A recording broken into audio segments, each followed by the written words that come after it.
Tome, Senhor Jesus, por tudo até aqui, Senhor Jesus. Pelos dias, pelas horas, pelos segundos e minutos que já se passaram desse dia. Estamos concluindo mais um mês deste ano, Senhor Jesus. Estamos findando o mês de julho. Estamos entrando às portas ali, Senhor, no mês de agosto. E eu creio que muitas bênçãos para contar. Eu creio que até muitas quedas que vão servir como aprendizado sobre as nossas vidas. Até porque nossa vida, infelizmente, são de altos e baixos. Mas são esses altos e baixos que nos levam a entender o propósito do Senhor na nossa vida. Então, Senhor nosso, muito obrigada. Obrigada pelas portas que se abriram e também pelas portas que se fecharam. Obrigada, Senhor Jesus, até mesmo pela doença que veio, para que as tuas mãos vieram ser a cura para aquele problema, Senhor. Muito obrigada. Obrigada porque nós entendemos que na vida nós precisamos passar por experiências para que nós possamos completar o nosso testemunho. Porque tu és o único Deus, o Deus do improvável, o Deus do impossível, que faz na nossa vida, no teu tempo, no teu dia, na tua hora, no teu querer. Obrigada, Pai amado, pela família, pelos bens materiais, pela parentela, pelos amigos, vizinhos, a parentela toda, Senhor. Muito obrigada pelos colegas até mesmo de trabalho, de faculdade. Obrigada até mesmo pelas pessoas que tiveram que se afastar ou que já partiram, Senhor Jesus, aqui da nossa presença. Obrigada, Senhor. Desde a nossa infância até aqui, o Senhor tem nos guiado, tem nos guardado, nos protegido de todo mal. E assim continua conduzindo essa programação, Senhor Jesus. Continua abençoando cada uma vida, Deus, que vai ouvir a história de Kátia esta noite, Senhor. Independente da hora, do local, do momento em que a pessoa estiver vendo essa transmissão, que ela venha se conectar com a história da mesma. Muito obrigada, são essas bênçãos que nós pedimos. Também te agradecemos em nome do Senhor Jesus. Amém? Graças a Deus. Vamos lá, Kátia. Vamos lá. Vamos lá. Tá nervosa? Larissa, boa noite. Tá calma? Como é que tá aí o coraçãozinho? Confesso que eu tô muito ansiosa, né? Sempre ficamos, né, Quero irmã? agradecer desde já por essa rica oportunidade de vocês me estarem me dando a oportunidade de falar um pouco sobre mim.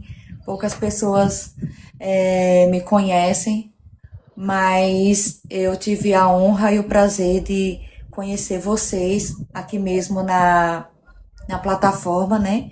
Entre outras pessoas, o grupo das Oncofriends, que eu não posso esquecer jamais, e várias outras pessoas que estão no meu dia a dia, né? Quero agradecer também a minha família, que tá todo mundo aí. Beatriz acabou de entrar, e todos vocês. Eu amo todos vocês. Obrigada. Boa. Então vamos lá começar com as nossas perguntinhas. A gente sempre começa do começo, né, gente? Sim. Nada melhor do que relembrar nossa infância, coisas que a gente passou, que nos trouxe como aprendizado na juventude, né? Nossa adolescência, até mesmo na fase adulta, nos ensinou como sermos pessoas melhores, não é verdade? Uhum. A primeira pergunta essa noite para você, Katia, é assim: como foi a sua infância e de que forma a separação dos seus pais marcou a sua história? Eu sempre fui uma criança muito elétrica, né? Vou usar essa palavra. E também os meus pais se separaram, eu ainda era muito pequena. E isso causou um impacto muito grande na minha vida, porque uma separação para crianças, né, não é algo legal. Então ela traz marcas que nem o tempo é capaz de apagar, né?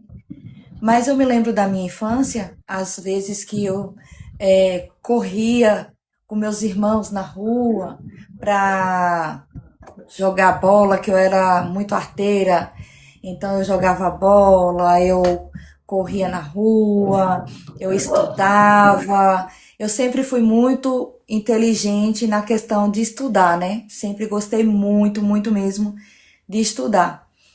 E eu sempre tive vários sonhos, né? Então, com a separação dos meus pais, houve uma parada nos meus sonhos. Eu vivi uma parte, né, quando os meus pais se separaram, eu convivi com meus avós paternos e a minha mãe formou uma outra família. Mas a gente morava assim na mesma cidade, né? Porém, eu morava com os pais do meu pai, os meus avós paternos. Eu e meus dois irmãos mais velhos, que é o Cássio, que está aqui na rolagem, e o outro que mora em Miguel Comum. E a minha infância, assim, eu tenho lembranças muito doces, né? Que era às vezes que a gente saía escondido para ir tomar banho de rio e não podia. Podia morrer afogado, mas graças a Deus estamos aqui. Às vezes que a gente entrava nos quintais das pessoas e pegava fruta e saía correndo. Então, várias travessuras que a gente fazia, porque eu sempre fui muito travessa, né? E eu tenho essas boas lembranças. Quando os meus pais se separou, causou um impacto, por quê? Porque eu já estava acostumada a ter o meu pai e a minha mãe. E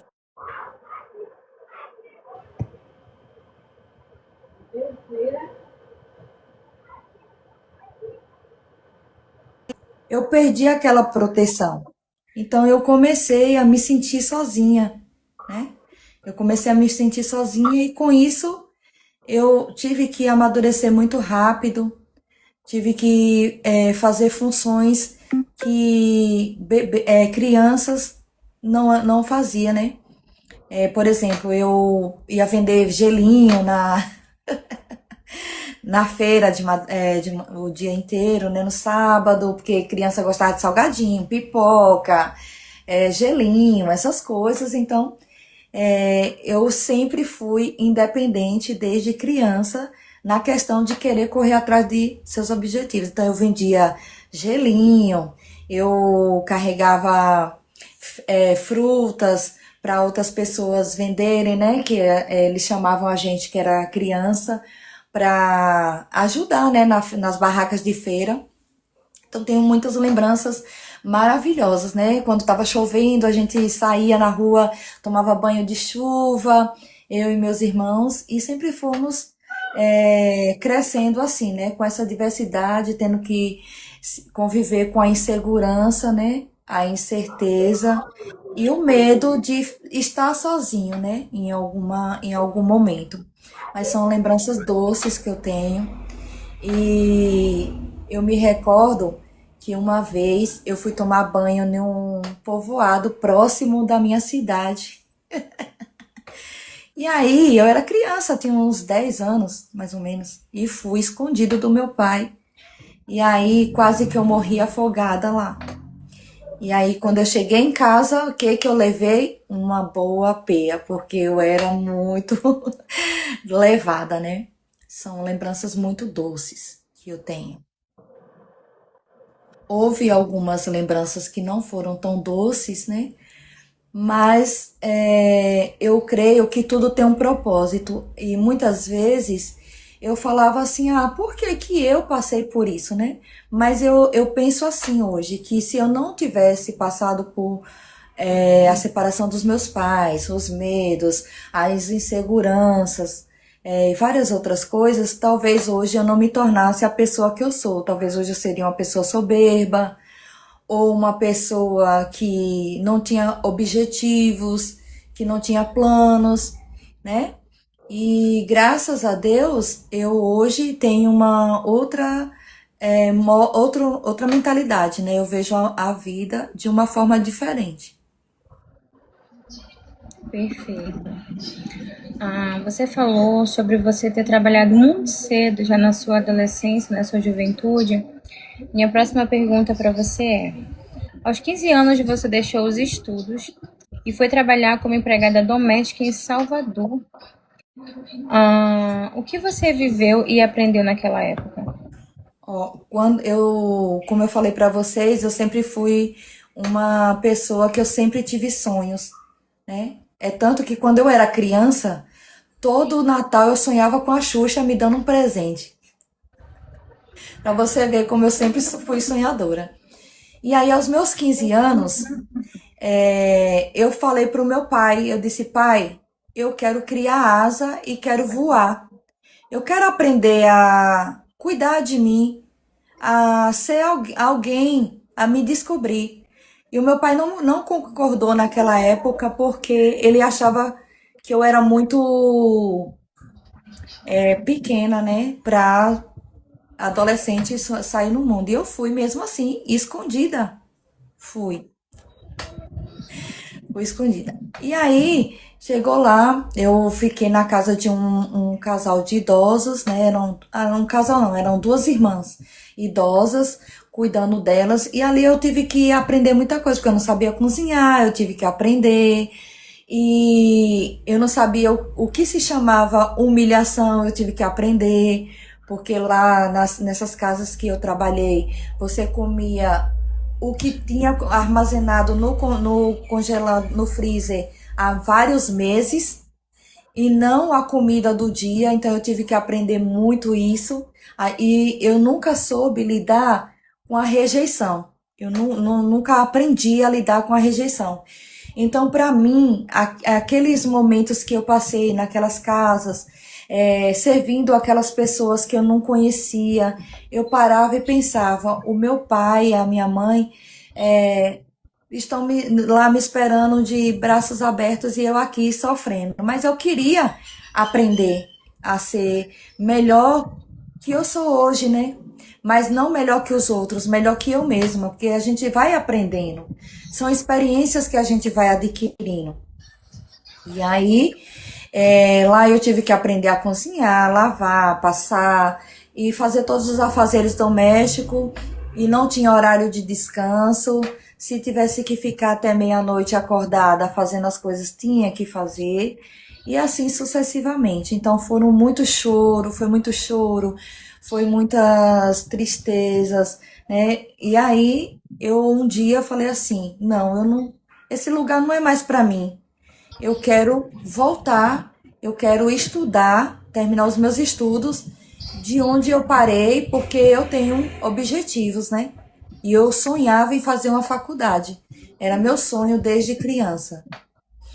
Só que naquela época, há uns 30 e poucos anos atrás, os meus pais não tinham condições de me dar uma faculdade, né? Porque o meu pai era pedreiro, é pedreiro até hoje, e a minha mãe, ela lavava roupa para pessoas, famílias ricas, né, da cidade. E só que a minha mãe tinha uma outra família, que eram os meus irmãos mais novos, que um deles está aí na rolagem, o Arnaldo. E então eu resolvi voltar, né, para casa. E para mim aquilo ali foi um fracasso total, porque eu queria aprender outras experiências, eu queria aprender a ser uma advogada, uma professora bem-sucedida, algo maior. E eu voltei da mesma forma que eu fui. E eu fiquei muito assim frustrada, né? Porque eu tive que deixar os meus sonhos para trás e vir embora daquela cidade, né? Isso foi em Salvador, Bahia.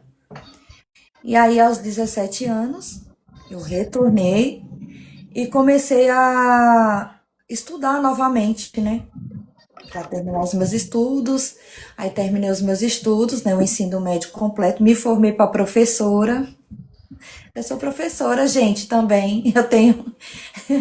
Eu tenho magistério. Eu acho muito linda a profissão, mas eu só exerci no meu tempo lá da Bahia, né?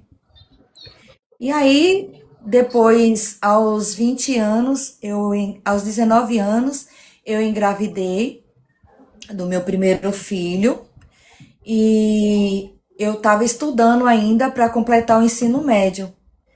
E em seguida eu tive o meu outro filho, mais novo, que a diferença deles é meses. Um tem 26 e o outro tem 25. E eu tive que terminar os meus estudos, né? E cuidar deles, né? Cuidar deles. E aí começa a minha trajetória, né? Através desse momento, né?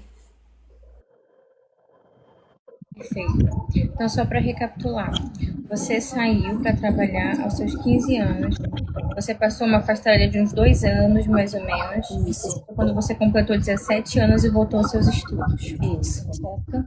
E para concluir, então você se tornou mãe muito cedo, dos Sim, 19 para 20 anos, mais ou menos, isso.